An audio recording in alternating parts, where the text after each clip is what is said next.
as great as they were until they suffered the defeat. There used to be an old thing that I used to hear Teddy Atlas say back in the day. I can't remember who he was quoting, but he used to say that they used to say that fighters should not even be able to fight for a title until they until they have take a taken a loss. loss. I think that's Yeah, dumb. I used to hear No, man, that. I don't like that. But It's kind of dumb, but I mean, I, no, but you understand what's behind it. You get what they're I saying. do, Obviously, it's dumb, I but you do, know what I but there's mean. nothing better than hearing the You learn undisputed stuff from a heavyweight loss that you champion, can't learn from a win. the undisputed heavyweight champion of the world, is some of the greatest words you hear. Was quoting, but he used to say that they used to say that fighters should not even be able to fight for a title until they Until they have take a taken a loss. loss. I think that's Yeah, dumb. I used to hear No, man, that. I don't like that. But It's kind of dumb, but I mean, I, no, but you understand what's behind it. You get what they're I saying. do, Obviously, it's dumb, I but you do, know what I but there's mean. nothing better than hearing the You learn undisputed stuff from a heavyweight loss that you champion. can't learn from a win. Undisputed heavyweight champion of the world is some of the greatest words you hear. To take away letting a heavyweight fight for the belt until he takes a loss, it kind of takes away the whole, undisputed heavyweight champion of the world. The world, Craig. The The world. world. I do think the Anthony Joshua fight was a it was a night for Buck. We all got our fill that night. Anthony Joshua versus Alexander Usyk. First of all, I want to say something. I'm taking my hat off to AJ because, man, he fights like a real man. He loses like a real man. He never makes excuses for himself. Even if AJ. people make excuses for him, he doesn't make excuses for himself. I was never the one who thought that AJ was all about the hype that they said he was about. I don't really think I never ever was under the belief that AJ was the best heavyweight in the world. I always thought that he would lose to Tyson Fury amongst some other people. So I meant to say Deontay Wilder, but yeah, Tyson Fury too. So I always kind of felt like he was a manufactured champion, but I always was impressed by his demeanor and how he carried himself in his first loss against Andy Ruiz, how humble he was about it, and even in this loss. And he did fight, a good fight. He had some good points in the fight. He made some adjustments, but in the end, it was just Alexander Usyk was too fast. He was too quick on his feet. Being a southpaw really confused AJ. AJ's never looked the same after the fight with Andy Ruiz, and they're saying that he broke his eye socket, so Usyk is looking like he's actually going to be available for this undisputed match come 2022. So this is like the biggest thing going on in boxing, if you ask me. But as far as Anthony Joshua, we hope him a speedy recovery. We hope that he bounces back and can still be great because we love to support all fighters in general. But I tip my hat off to Anthony Joshua. He was humble in defeat. I give all the credit in the world to Alexander Usyk. He came out to fight as he always does. Did you know they And both I won mean, gold at the Olympics in the same year? that's something I did know. Yes, they both won gold in the Olympics in the same year too. And look at them now. Look at Usyk now. Who would have thought? But Usyk, there's been some fights in the past where he didn't look as good. I mean, this was probably one of his better performances, man. He really rose to the occasion. So I would love to see if he has another gear and put him in there with Wilder. I mean, I would love to see it. We're gonna definitely see how next week works out between Wilder and Fury, but Usyk's definitely gonna have his work cut out for him coming in the future. But I mean, it was overall it was a great fight. 12 rounds. I mean, I felt like the fight got stopped a little early. It was a little bit suspect, but it was a great fight. We watched it. What did you think about it, Marquise? How did you feel about the fight in general? Honestly, I thought it was a really entertaining fight. I wouldn't say great to good fight because what I felt like what I seen was like after the second round, I felt like I seen one guy in the ring that didn't want it no more, but had to hold their pride together and stand on their shield and go down on their shield.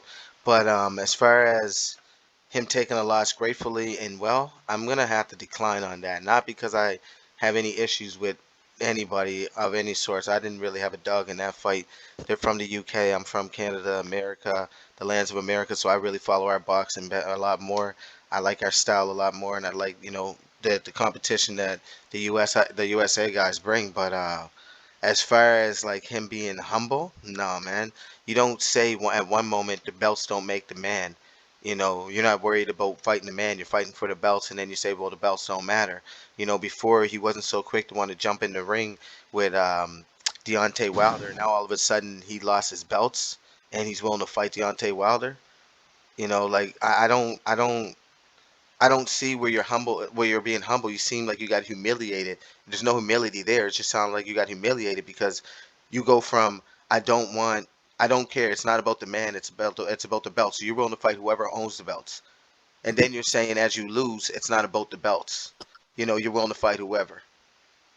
Like you keep not making up your mind. You know what I mean? And maybe it's, and I'm not saying that you shouldn't, show humbleness or show anything like this, but like like I understand being a good sport. I love seeing in combat sports where they, hug, shake hands, congratulate each other, raise the other guy's hand, and even talk about how good of a competitor he was, and you gained a level of respect for him in the ring. When I hear fighters say that, I think they really mean it.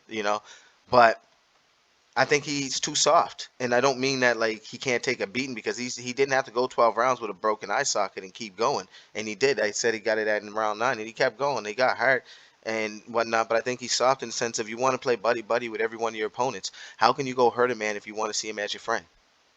You ain't not one time flick that dog switch. You ain't never once flicked that switch and decided you were in a fight for something that you own. You let this guy come in and take it from you in front of your whole crowd. And yeah, you walked out gracefully, but you didn't show me that you were mad and that you wanted it back. You showed me, yeah, it didn't matter. Another day in the office. Hopefully another time I get another shot. So for me, that's the second time I've seen him take a loss like that and not put any, foot on the gas. And for my money, I no, I'm good. I'm out of the AJ business. That was the last I had to see of him. I wouldn't be interested in seeing him fight any of the top heavyweights. Maybe Dillian White, but I feel like Dillian White stops him in the 10th. Um, I'd like to. Yeah, I'm not. I can't say I agree with you on that. I'm sorry. Go ahead. I already seen him drop Dillian That White. was a different Dillian White. Um, maximum. I mean, I'm a Dillian White fan, so I mean, I would love to see the rematch between them. Maybe that would be a good step Let's put it back this for him. way: did he knock him out before Ruiz knocked him out?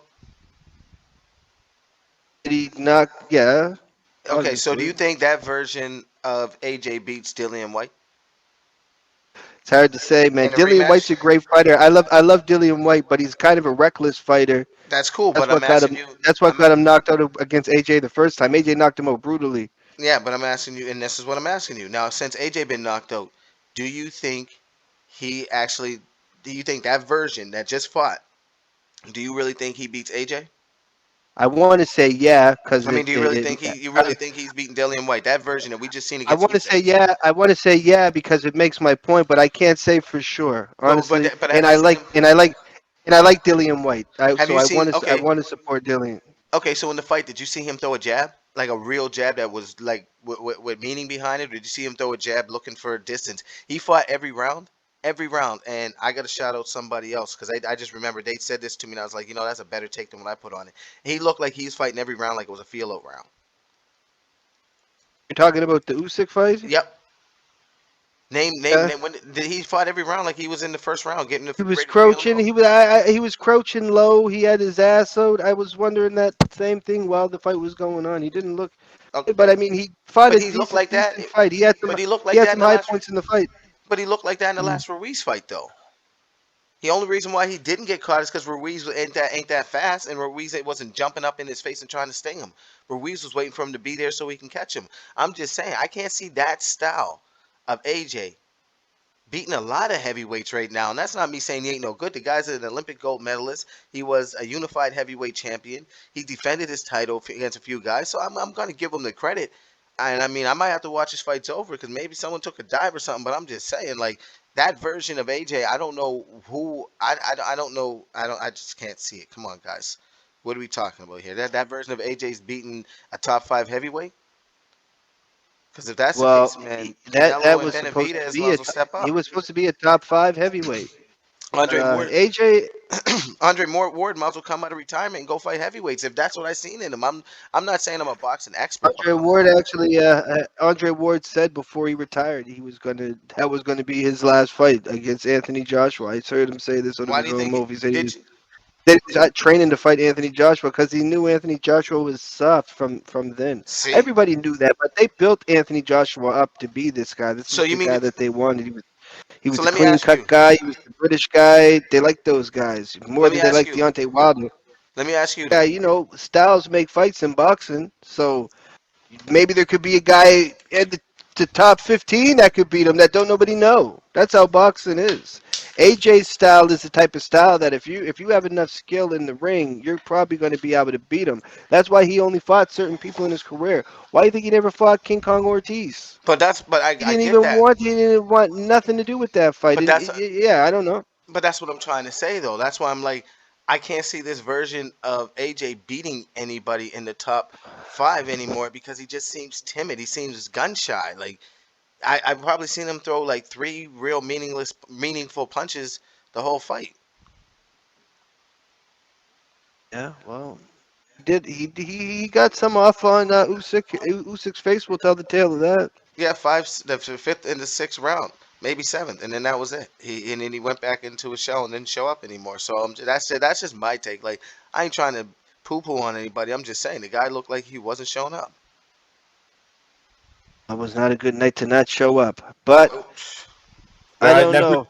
that brings up a question that I have for you guys. How often do you feel like that happens in boxing, where somebody What just doesn't show up for the fight? I think it that goes back to happens what Ace all the says. time. I think it goes back to what Ace said. Styles make fights, and I mean everybody that watches boxing as religiously as we all watch it will tell you, styles make fights, and sometimes it's not that the guy didn't show up; the guy just can't handle that style.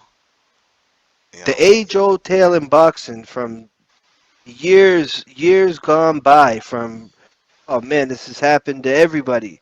Is the tale of the underdog coming up and the Cinderella Man winning the title when he was never supposed to, the Rocky Balboa story.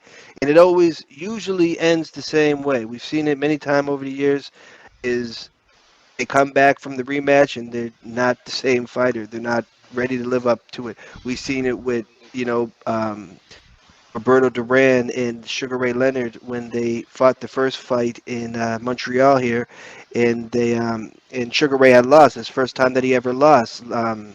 Roberto Duran was stepping up from from lightweight to welterweight, and he was one of the greatest fighters of all time. But he was fighting the bigger, younger gold medalist, biggest name in the sport, and he pulled it out. He had the night of his life, and I don't think it was that. I don't really think it was an upset when Duran beat Leonard, but he did beat him, and then Durant or Leonard was smart. He went right back to the drawing board. He had him back in the ring within I think it was 4 months. He had him back in the ring, and after Durant won the title, he was partying every night. He didn't even have time to get in shape. So you've seen a totally different version of Durant come back for the rematch than what we seen in the first fight when they fought the rematch in New Orleans, which was essentially what was to go down to be called no mas Hmm. because he quit in historic fashion.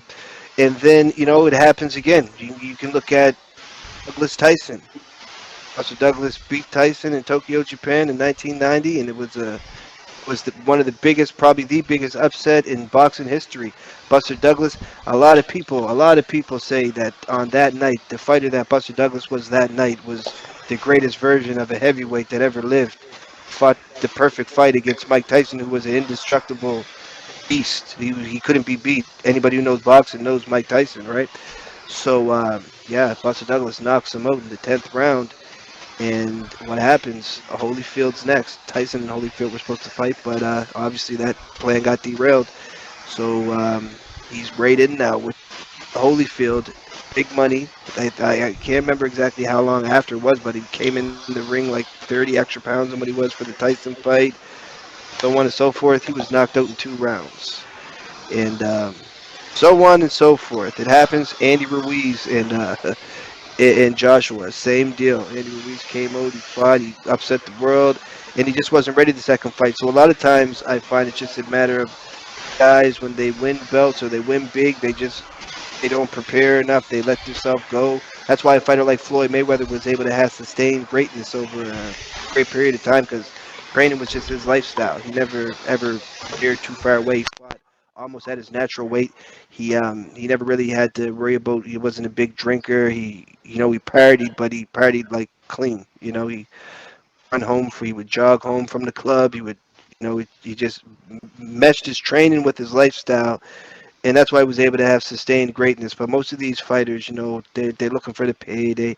Boxing's not a easy sport, so you guys train their ass off. If you knew how much a boxer trains to fight his whole life, and then to finally, especially when you're a journeyman and you were never expected to be a fighter who was a world champion, or really expected to be that guy, and it kind of happens. Obviously, you believe in yourself, but it kind of happens out of nowhere. It's like a lot, and you worked so hard, and then so much is coming at you. Everything, the endorsements, the money, the women is. It's really easy to just be like, man, I really deserve this, right? So let me just enjoy myself, and I'll get Just back in there, payday, and I'll get my payday. payday, and You want you know, payday? I it is know what it that. is. But it's age old tale. That's my I feel take you. on that situation. I feel you. Age No, old no, tale. you brought up a great point there about the lifestyle of when they get to that elevated heights in boxing, how that might corrupt their training and conditioning as they move forward with throughout their career. As a Um, life, oh my bad. yeah, go no, go ahead. No, I was just gonna say, as a life insurance agent or someone that dealt in life insurance, I would say one of the best things they should all do is look into that, regardless, and not just like for life insurance, but also talk to a financial advisor, which I know some of them do. Even if you're not making a lot, even if you're not making a lot of money, you still have the ability to invest in some that you're making and put it in the right places. And I know people have families. That's like one of the main things that mess with us a lot in our community. Like, we don't come from generational wealth, so we have to think about a family in a whole. You know what I mean? And if you notice, a lot of boxers, that's the situation. So like, when they used to say in health, I think a lot of it too is like mental, and people act like there's no mental need for any kind of boxer or MMA fighter, but mental, physical, all the health that you can get to make sure you're, fully mind, body, and soul. Like when we were talking about the Terrence Crawford, when I say, you know, that's what he needs. That's what I mean by he needs to work on. Let him spend time with his family. Let him, be home. Let him be where he needs to be so his head's right. And he has every reason to have motivation to walk in that ring and know why he does it. My little ones watching, people in the community, they expect this out of me. So I don't want to go in there and not stick to the game plan and not do what's right. So I think that's the other part where, like, one thing Ace always bangs on me about when we're talking is how much damage a guy took. One guy that, I mean, we definitely will have a segment on here. We want to make sure we show a lot of support coming from where we come from, Castillo. We debate back and forth, maybe his age, and then it's always stuck where he ever took much damage, and he looks really good at for what he's doing. So for me, when you say about health and all that stuff and longevity, I think the biggest thing is knowing when to quit and making sure you're happy and comfortable in life when you're ready to quit. That pretty much be it for me. Well, you got to know yourself. At the end of the day, it's the most important. You have to have good people around you. And it's hard for some boxers to hang it up. Some won't. They refuse to. Look at Holyfield. Got a guy. You got to love him, but come on. You think he's listening to anybody? He'll get back in the ring tomorrow if they let him. No, for He'll sure. go But fight. He would go fight Deontay Wilder tomorrow if they yeah, asked him to. He yeah. would love it. He would be the happiest man in the world if he went But to what do his you grave boxing. but what do you think about the fight with Deontay Wilder? Since you said that, the Deontay Wilder and Tyson Fury, like, what is your thought process on that? Like, how you feeling about that fight? Like, Very, we very interested. well we Very all interested. well, we all know in this channel. I don't know where Ray's at because we don't know how deep of a boxing fan he is. We're gonna have to put him onto those highlights when we do the when we do the videos and stuff. But you know, I know we are for Deontay Wilder, but I'm asking, what do you feel about the fight? I'm not interested in the cheating, the glove gate, because one thing I know, if you're rocking with the Introducing our Bomb three Squad, judges scoring. Fury's gonna, I mean, Wilder's gonna take care of all that. All that's gonna be Oh, retributed. Is gonna be paid. He wanted his in blood. So I'm not worried oh. about all the cheating scandals. I want to know what you That's think about the fight. You were very invested in the first fight. Me and you started, really, really going deep back into boxing again in the second fight. So we're here at the third fight, and I'm wondering, what's your thought? I have mixed. It's this whole trilogy has been a roller coaster ride for me. I've been highly invested ever since they had the first fight back in 2019. So was it 2019 or was it 2018 they had the first fight? 2018. I think it was 2018 they had the first fight. But Yeah, no, this fight here, I mean, excited. I want to see. I'm very curious to see this new and improved version of Deontay Wilder because, I mean, if Deontay Wilder Introducing is our going to three have a judges chance in this scoring. fight, he's going to have to make some serious adjustments over the last fight. Tyson Fury said he's coming in even bigger this fight. He said he's going to be weighing 300 pounds. So um, I think Deontay Wilder. I'm giving Deontay Wilder the edge. He's working with Malik Scott, new trainer, great boxing mind. He's a historian. He's fought Tyson Fury and Deontay Wilder. So I mean, it's great to have a trainer training you, somebody that's actually fought the fighter that you're getting ready to fight. Because as a fighter himself, he collects data different. So he can. And obviously Deontay Wilder knows Fury pretty well. Two heads are better than one. Sugar Hill never fought Deontay Wilder. That's a guarantee. So. Um, yeah, I think Deontay Wilder has the edge in the training. He's been nonstop ever since. He's in impeccable shape. They say Fury's not even training. So, I mean, Fury always has a trick up his sleeve, so I'll be interested to see. But I feel like Deontay Wilder definitely Introducing got our to three go judges more scoring. to the body. He has to rely more on just the right hand because, I mean, if Tyson Fury can see it coming, you're going to have a really hard time getting the punch off. So I feel like if he goes to the body more, he uses more of his size, like his athleticism to be more, dodgy and actually play that game a little bit, utilize the jab more and try to set up the left hand behind something like the jab or get him tired towards the end of the fight by working the body. But something has to be different. From the last fight, he can't go in there with the same approach because it's way too predictable. So as long as the stuff that we see him doing with Malik Scott, when we see the videos there, the training, if he can bring that stuff to the fight, and he can, not like deviate back to the way that he Introducing our was, where three he's just judges looking for scoring. that right hand, I think that he should be able to get him up out of there within the 12 rounds. I'd probably make a prediction of probably round 9 or 10, if he can not go back to that old Deontay Wilder who is just telegraphing every punch and making himself easy to be dodged. And Tyson Fury will possibly pick him apart. But Tyson Fury, I don't really know what he has to do. He's Tyson Fury, so I mean, he fights a good fight. He uses his length and his strength, and I'm not even talking about punching strength, just his overall body strength to bully Deontay Wilder. He could have success if he can keep his stamina up.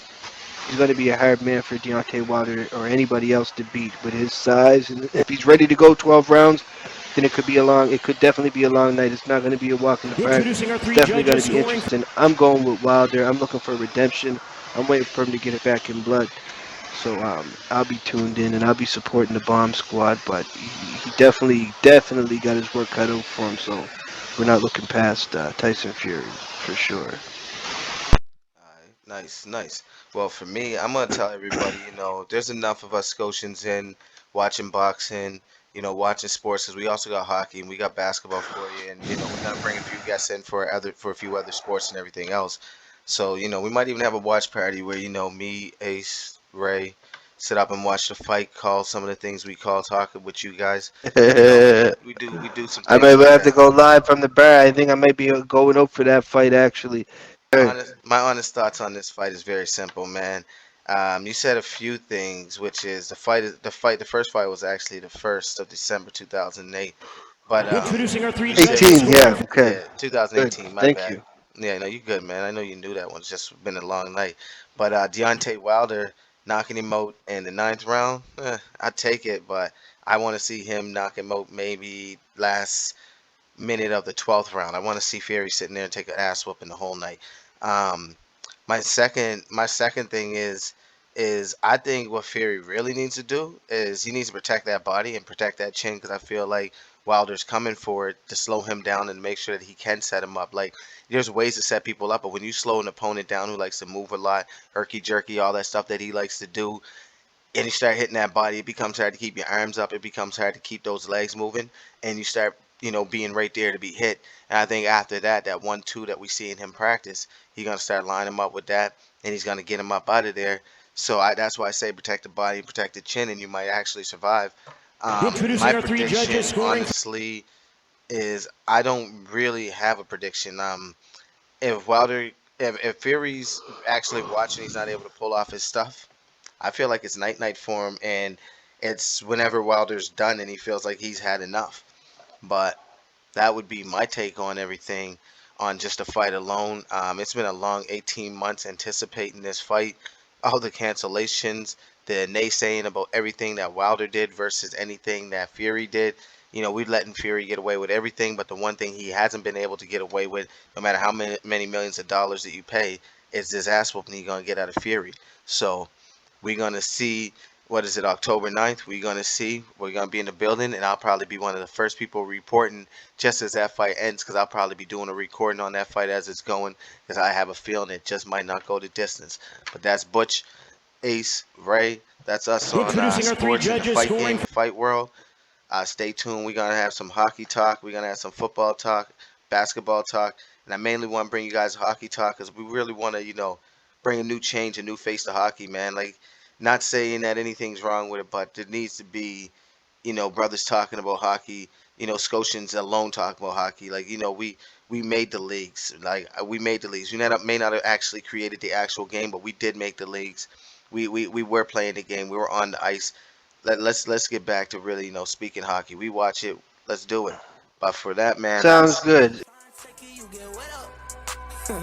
My bitch badder than Zendaya. I stepped out in the Bottega. This tequila got me wavy. I can't even keep my head up.